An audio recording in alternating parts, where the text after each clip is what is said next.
Welcome to the Genius Factory. Enjoy the video. In this video, I will explain how to do division on an abacus.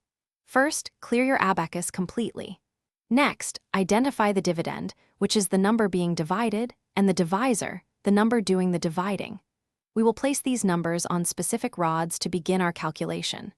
The process involves a series of estimations and subtractions, moving from left to right across the abacus. It's a very systematic and satisfying method once you get the hang of it. To set up, place your dividend on the far right side of the abacus, leaving at least 3 or 4 empty rods to its left. Then, place your divisor on the far left side.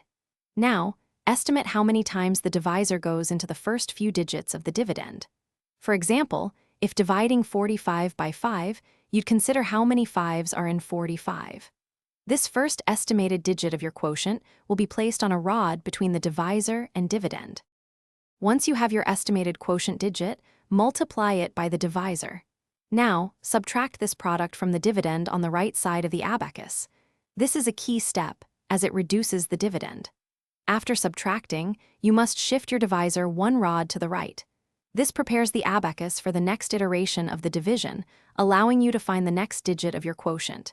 Continue this cycle of estimating, multiplying, and subtracting.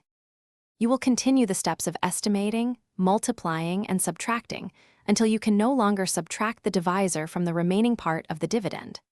At this point, the beads on the rods in the middle section of your abacus represent your complete quotient. If there are any beads left on the far right rods, those represent your remainder. Congratulations, you have successfully performed division using an abacus. Keep practicing to improve your speed and accuracy.